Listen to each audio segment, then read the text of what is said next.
नमस्कार, आप देख रहे हैं गांव की दुनिया और आपके साथ हूं मैं जयती मिश्रा। इस बुलेटिन में हम आपको दिखाएंगे गांव और कस्बों की हर वो छोटी बड़ी खबर जिसका सरोकार है आपसे। तो आइए शुरू करते हैं गांव की दुनिया का आज जयपुर से, जहां आपसे कुछ ही देर में होगी कैबिनेट की बैठक। जी हां, उसके बाद राज्य मंत्री परिषद की बैठक होगी। दरअसल माध्यमिक शिक्षा बोर्ड की परीक्षाओं को लेकर इस बैठक में महत्वपूर्ण निर्णय होगा। कोरोना संक्रमण की स्थिति के साथ वैक्सीनेशन और संभावित तीसरी लहर को लेकर भी इस बैठक में चर्चा होने वाली है। अब से कुछ ही देर के बाद कैबिनेट की बैठक शुरू हो जाएगी। उसके बाद मंत्री परिषद यानी कि राज्य मंत्री परिषद की बैठक होगी और इस बैठक में माध्यमिक शिक्षा बोर्ड की परीक्षाओं को लेकर महत्वपूर्ण निर्णय होगा।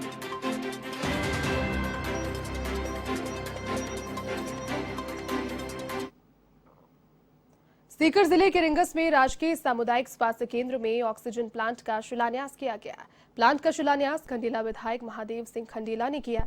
विधिवत पूजा अर्चना के बाद शिलान्यास पट्टिका का अनावरण किया गया। रिंगस सीएचसी में विधायक कोटे से इस प्लांट को बनाया जा रहा है। इसके निर्माण में 35,50,000 रुपए की लागत आएगी। तो वहीं इस कार्यक्रम के दौरान तेज हवाओं और बारिश की वजह से कार्यक्रम के लिए लगाए गए टेंट भी उखड़ गए। कड़ी मशक्कत के बाद और बड़ी मुश्किल के बाद इस टेंट को गिरने से बचाया जा सका।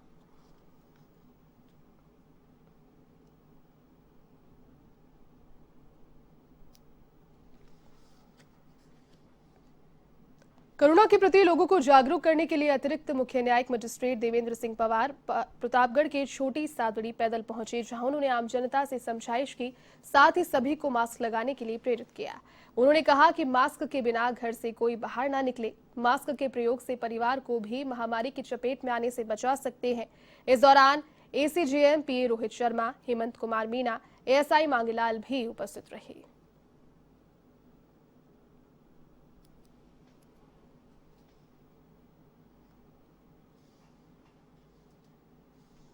अब खबर है सीकर के श्री माधोपुर से, जहां मुख्य चिकित्सा एवं स्वास्थ्य अधिकारी डॉक्टर अजय चौधरी ने सामुदायिक स्वास्थ्य केंद्र पहुंचकर व्यवस्थाओं का जायजा लिया। इस दौरान चिकित्सकीय उपकरणों की जानकारी उन्होंने ली। साथ ही कोरोना की संभावित तीसरी लहर से निपटने के लिए किए जाने वाले इंतजामों को लेकर भी आवश्यक दिशा निर्देश दिए। इस मौके पर उप मुख्य चिकित्सा तथा स्वास्थ्य अधिकारी डॉक्टर सीपी ओला, उपखंड अधिकारी Laxmikant Gupta, BCMO doctor JP Saini समेत चिकित्सा स्टाफ उपस्थित रहा।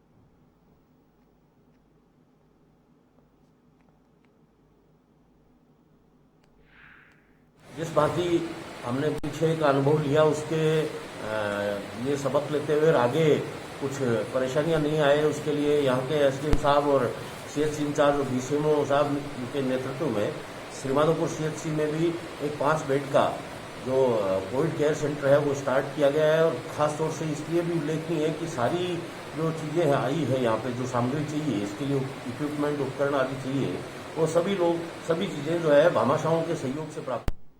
देश भर में कोरोना वायरस ने हजारों लोगों की जिंदगी को छीन लिया। इसके चलते भीलवाड़ा के शाहपुरा में कांग्रेस की ओर से कोरोना वायरस से जान गंवाने वालों के लिए श्रद्धांजलि सभा का आयोजन किया गया। इस दौरान कोरोना से जान गंवाने वाले लोगों को मोमबत्ती जलाकर श्रद्धांजलि दी गई। श्रद्धांजलि सभा का आयोजन संदीप महावीर जी नगर ने किया।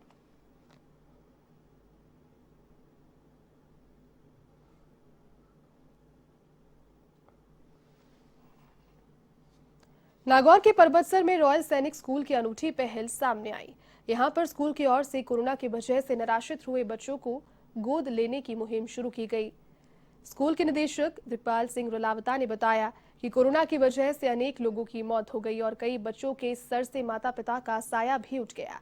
इसी को ध्यान में रखकर संस्थान ने निर्णय लिया है कि राजस्थान में जिन बच्चों के सर से माता पिता का साया उठ गया, उन्हें रॉयल सैनिक स्कूल गोद लेगी। इस दौरान बच्चे के आत्मनिर्भर होने तक उसे निःशुल्क शिक्षा, भोजन, कपड़े तथा हॉस्टल में रहने की सुविधा दी जाएगी। इसके अलावा बच्चे को रोजगार परक शिक्षा के साथ साथ प्रतियोगी परीक्षाओं की तैयारी भी व्यवस्था जो है वो स्कूल की ओर से करवाई जाएगी।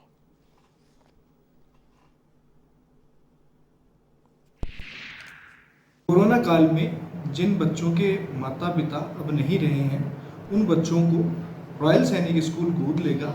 उनकी शिक्षा दीक्षा से लेके उनकी परवरिश और सरकारी नौकरी की तैयारी, सारी चीज़ें रॉयल सैनिक स्कूल निःशुल्क करवाएगा।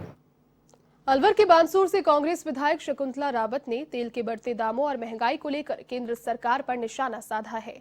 रावत ने प्रेस कॉन्फ्रेंस कर केंद्र की मोदी सरकार को फ्लॉप बताया। उन्होंने कहा कि केंद्र राज्य सरकार के साथ भी सौतेला व्यवहार कर रही है। युवा हैं अधिकतर और वो भी पूरे बानसूर के विकास के लिए ललायित हैं।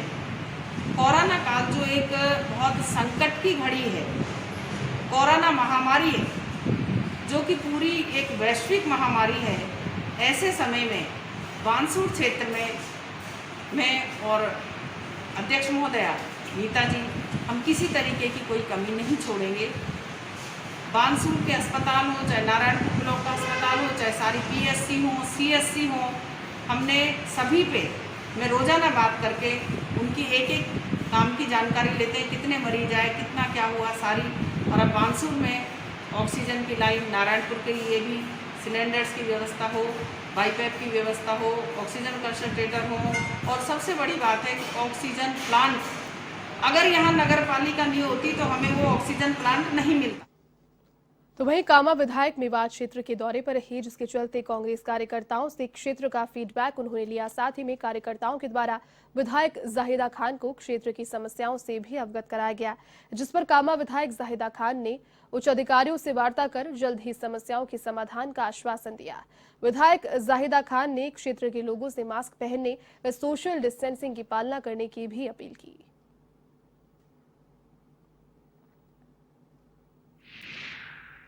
जो हमारा दौरा करने का मकसद था वो यही था कि एक तो लोगों से मुझे काफ़ी दिन हो गया था, उन्हें कोरोना से सावधान करना था कि दूरी रखें और मास्क भी ज़रूरी है, ये बहुत ज़रूरी था। उनको मैसेज देना, इंजेक्शन लगवाना, और उसके बाद उनको जो तकलीफ़ें आ रही हैं फील्ड में लॉकडाउन की वजह से, वैसे उनको जानना। तो मेरे को जो ज़्यादा दिक्कत आई है वो पानी को लेकर सुनने में आई है, सड़कों की भी दिक्कत है। तो मैंने उनसे, बिजली में काफ़ी बेहतर है, तो मैंने इसीलिए पानी का कल अधिकारियों की मीटिंग सबकी बुला रखी है, तो उसमें हम जो राजधानी जयपुर में ठगी की वारदातें थमने का नाम नहीं ले रही। इसी के तहत आमेर थाना इलाके में डीएसटी नॉर्थ तथा आमेर थाना पुलिस ने संयुक्त कार्रवाई कर नकली सोने की ईंट बेचने वाले एक शातिर बदमाश को गिरफ्तार किया है। गिरफ्तार आरोपी राजेश कुमार मीणा चंदवाजी इलाके का रहने वाला है। पुलिस ने आरोपी के पास से 3 सोने की नकली ईंटें भी बरामद की। पुलिस को सूचना मिली थी कि राजू नाम का एक शख्स ककरेल गांव के पास 3 नकली सोने की ईंट किसी व्यक्ति को बेचने की फिराक में है। ऐसे में पुलिस ने त्वरित कार्रवाई करते हुए आरोपी को धर दबोचा। इधर पुलिस की पूछताछ में आरोपी ने बताया कि अब तक वो 1 दर्जन से ज्यादा इस प्रकार की वारदातों को अंजाम दे चुका है। फिलहाल आरोपित से गहनता से पूछताछ जारी है।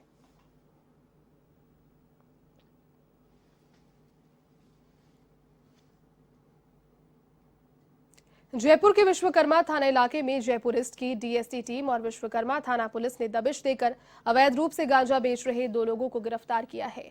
आरोपियों के कब्जे से करीब 25 किलो गांजा बरामद किया गया। पुलिस से मिली जानकारी के अनुसार आरोपी राहुल कुमार जायसवाल, साथ ही में धीरज कुमार जायसवाल को गिरफ्तार किया गया। अवैध गांजे का गोरख धंधा विश्वकर्मा पुलिस थाने के हिस्ट्री शीटर ताराचंद सासी के घर चल रहा था। पुलिस अब मकान मालिक की भी तलाश कर रही है। फिलहाल पकड़े गए दोनों आरोपियों से पुलिस पूछताछ में जुट गई है।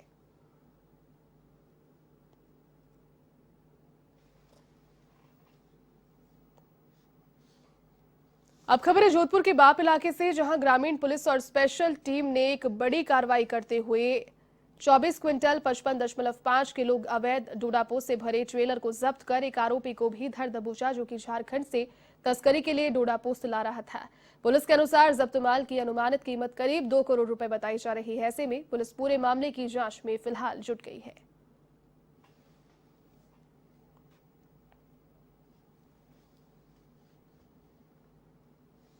अब खबर है बूंदी के इंद्रगढ़ इलाके से, जहां पर युवक युवती ने ट्रेन के आगे छलांग लगाकर आत्महत्या कर ली। दरअसल दिल्ली मुंबई रेलवे लाइन पर युवक युवती ने आत्महत्या करने के बाद दहीखेड़ा पुलिस मौके पर पहुंची और मामले की जांच शुरू की। हालांकि प्रारंभिक जांच में मामला प्रेम प्रसंग का बताया जा रहा है।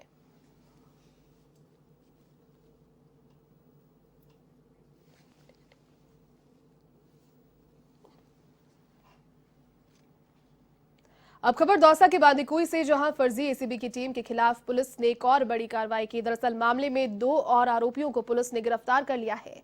पुलिस की दी हुई जानकारी के अनुसार आरोपी खुद को एसीबी का सदस्य बताकर लोगों से पैसे लूटा करते थे। आपको बता दें कि गैंग का मुख्य सरगना विजेंद्र सिंह गुर्जर पहले से ही पुलिस की गिरफ्त में है।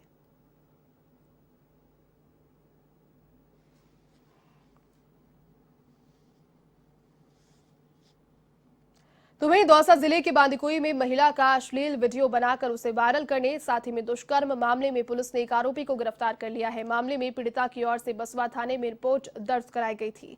पुलिस ने मामले को गंभीर मानते हुए आरोपी को गिरफ्तार किया। बसवा थानाधिकारी ने बताया कि करनावर के आरोपी जगदीश महावर के खिलाफ पीड़िता ने अश्लील वीडियो सोशल मीडिया पर वायरल करने और धमकी देकर जबरदस्ती बारी बारी से बलात्कार करने का मामला दर्ज कराया था। इस पर टीम गठित कर मुखबिर और साइबर सेल की सूचना पर मुलजिम को गिरफ्तार कर लिया गया।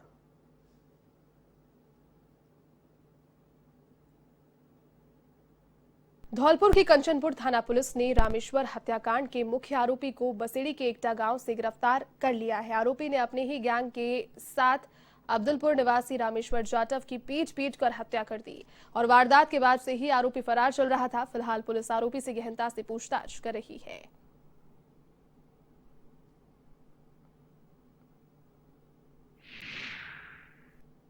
जिला धौलपुर के एक प्रकरण गांव अब्दुलपुर में रामेश्वर जाटव हत्याकांड में आज एक वांछित आरोपी जो कि हत्या के दिन से ही फरार चल रहा था, जिसका नाम राहुल उर्फ भूरा उर्फ प्रवीण पुत्र श्री बनवारी जाति ठाकुर उम्र 25 साल निवासी अब्दुलपुर को पुलिस थाना टीम कंचनपुर ने जो श्रीमान जिला पुलिस अधीक्षक महोदय जिला धौलपुर द्वारा थाना स्तर पर गठित की गई थी, आज मुलजिम को थाना इलाका बसेड़ी के गांव एकता से गिरफ्तार करने में झालावाड़ पुलिस अधीक्षक किरण कंग सिद्धू के निर्देश पर सारोला पुलिस ने बड़ी कार्रवाई को अंजाम दिया। पुलिस ने अवैध मिट्टी का परिवहन करते हुए 3 ट्रैक्टर ट्रॉलियों को जब्त कर 3 अभियुक्तों को गिरफ्तार किया है।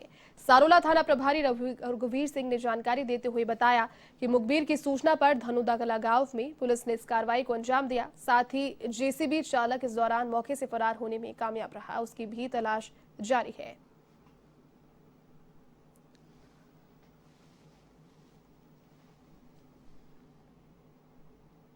अलवर के बांसूर स्थित कल्याणपुरा में बाजरे की फसल को लेकर कृषि ज्योति परियोजना के माध्यम से किसान प्रशिक्षण कार्यक्रम का आयोजन किया गया। इस दौरान किसानों को संतुलित मात्रा में उर्वरकों का उपयोग करने की सलाह दी गई। साथ ही बाजरा फसल की बुवाई के बारे में पूरी जानकारी दी गई। इसके अलावा किसानों को कोरोना संक्रमण से बचाव के लिए मास्क और सैनिटाइजर भी वितरित किए गए। इस मौके पर कल्याणपुरा सरपंच हरफूल मीणा, सहगल फाउंडेशन से हरिराम जाट समेत कई किसान उपस्थित रहे।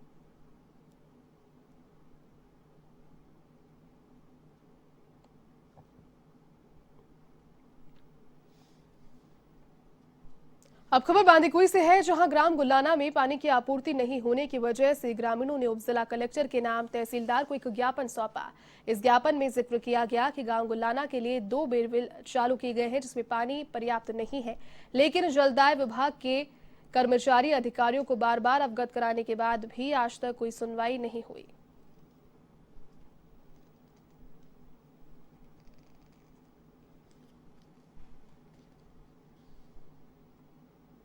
अब खबर है जैसलमेर के नोक से, जहां मेघवालों की ढाणी में पिछले कई दिनों से पीने के पानी को लेकर समस्याएं हो रही है। ग्रामीण दर दर भटकने के लिए इस पर मजबूर हो गए हैं। इसी के चलते ग्रामीणों ने मुख्यमंत्री के नाम नायब तहसीलदार को ज्ञापन सौंपा, जिसमें पेयजल समस्या के समाधान की मांग की गई। इधर नायब तहसीलदार ने जल्द ही समस्या के निराकरण का आश्वासन दिया है।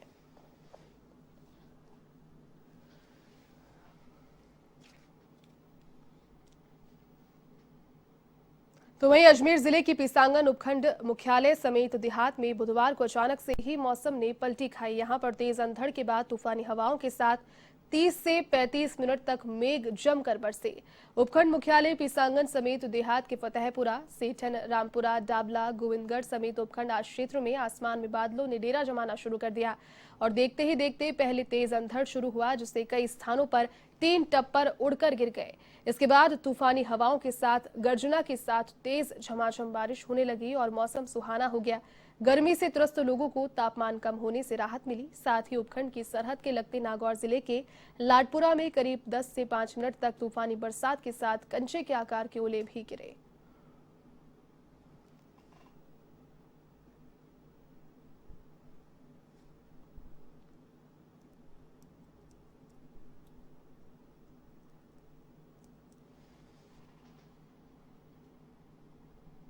नागौर के परबतसर में अचानक मौसम का मिजाज बदलने के बाद दिन में ही अंधेरा छा गया। इस दौरान आसमान में काले बादल और तेज गर्जना के साथ बारिश का दौर शुरू हो गया।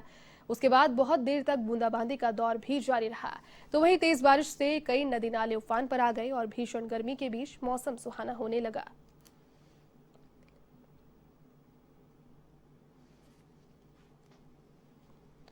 राजधानी जयपुर के चौमू कस्बे में पेयजल को लेकर आम लोग बेहद परेशान हैं। इसी समस्या को लेकर मंगलवार को नगरपालिका में बीजेपी और निर्दलीय पार्षदों ने धरना भी दिया था।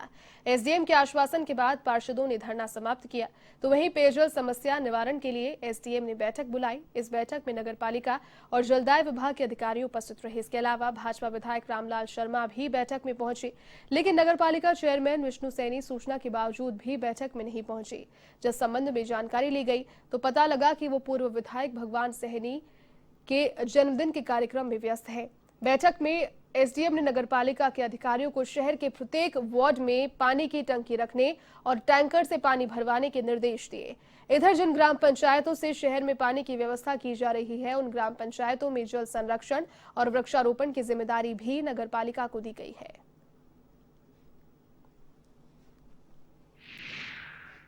समस्याओं एवं उनके निराकरण के संबंध में आयोजित की गई थी, जिसमें माननीय विधायक महोदय भी थे और नगरपालिका प्रशासन की तरफ से प्रतिनिधि भी थे।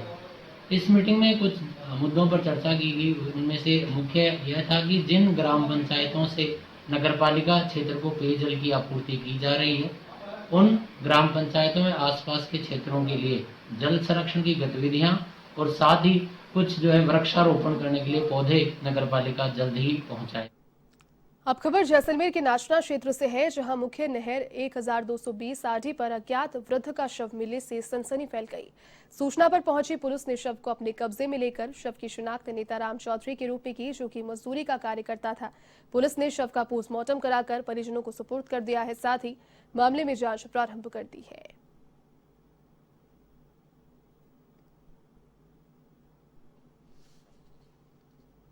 नागौर में नावा रेलवे स्टेशन के आउटर सिग्नल के पास एक वृद्ध ने मंडोर एक्सप्रेस के आगे कूदकर आत्महत्या कर ली। इस घटना की सूचना पाकर फुलेरा जीआरपी पुलिस मौके पर पहुंची और मृतक की शिनाख्त सुभाष चौक स्थित वार्ड नंबर 6 निवासी भंवरलाल प्रजापत के रूप में की। इस दौरान पुलिस को मृतक के घर और जेब से सुसाइड नोट भी मिला, जिसमें मृतक भंवरलाल ने अपनी पत्नी पर परेशान करने के आरोप लगाए। फिलहाल पुलिस मामले की जांच में जुटी है।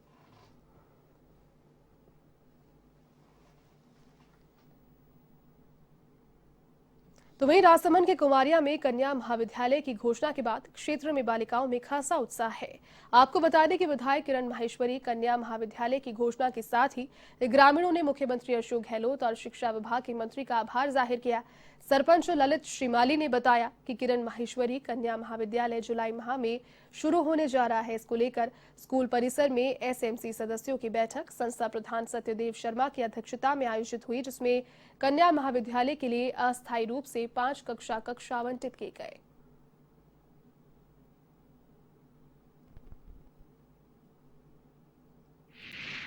नवीन कन्या महाविद्यालय खोलने का प्रस्ताव लिया गया। ये शैक्षणिक हिसाब से बिल्कुल उपयुक्त है, क्योंकि कुंवरिया है, इसके पास में पियावड़ी है, सरदारगढ़ है, नायब तहसील, उसके गांव में पढ़ाई की व्यवस्था नहीं लड़कियों के लिए, बिनोल है, मादड़ी है, तो सारे क्षेत्र की लड़कियों के लिए पढ़ाई के लिए सुव्यवस्था हो जाएगी और कोई भी बालिका उच्च अध्ययन से वंचित नहीं रहेगी। ये बहुत ही राज्य सरकार का श्रेष्ठ निर्णय और अच्छा निर्णय रहा है। अजमेर के किशनगढ़ में चोरों ने एक इलेक्ट्रॉनिक की दुकान को निशाना बनाया। चोरों के हौसले इतने बुलंद है इस क्षेत्र में कि उन्होंने दुकान के ताले नहीं तोड़े, बल्कि दीवार में ही सेंध लगा दी। तो वहीं इस घटना ने शहर के व्यापारियों को दहशत में ला दिया। जानकारी के अनुसार पुरानी मिल क्षेत्र स्थित पद्मावती फर्नीचर टाउन में चोरों ने वारदात को अंजाम दिया और फरार हो गए। तो वहीं घटना की सूचना पाकर मदनगंज थाना पुलिस मौके पर पहुंची। फिलहाल पुलिस पूरे मामले की जांच में जुट गई है।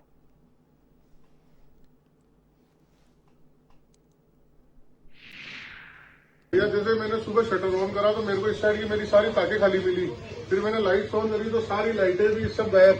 फिर मैंने आगे से देखा तो ये छेद दिखा, ये पूरा कवर हो रखा था। फिर इसको सामान चेक करा, इसमें मेरी 3 LED, 14 पंखे, 7 मिक्सी जूसर, 2 गीजर और हीटर, प्रेस, छोटे मोटे सामान बहुत सारे और चेक कर रहा हूँ। बाकी ये तो सब चोरी हुए हुए मिले।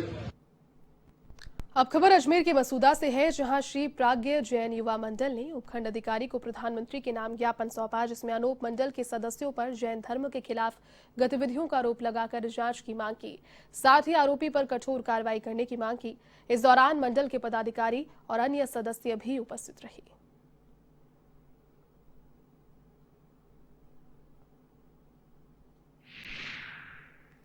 तो अनूप मंडल द्वारा जो भ्रमित प्रचार किया जा रहा है पूरे राजस्थान में और दूसरी जगह कि भाई जैनी जो है ये लोग कोरोना फैला रहे हैं, ये लोग बरसात नहीं होने देते और आदिवासी लोगों में इनमें भ्रम फैला रहे हैं कि ये जैनियों का धर्म जो है बिल्कुल गलत है, इस तरह का प्रचार कर रहे हैं। उसको रोकने के लिए, कार्रवाई के लिए हमने यहाँ SDO साहब को ज्ञापन दिया है कि इसके लिए उचित कार्रवाई की जाए।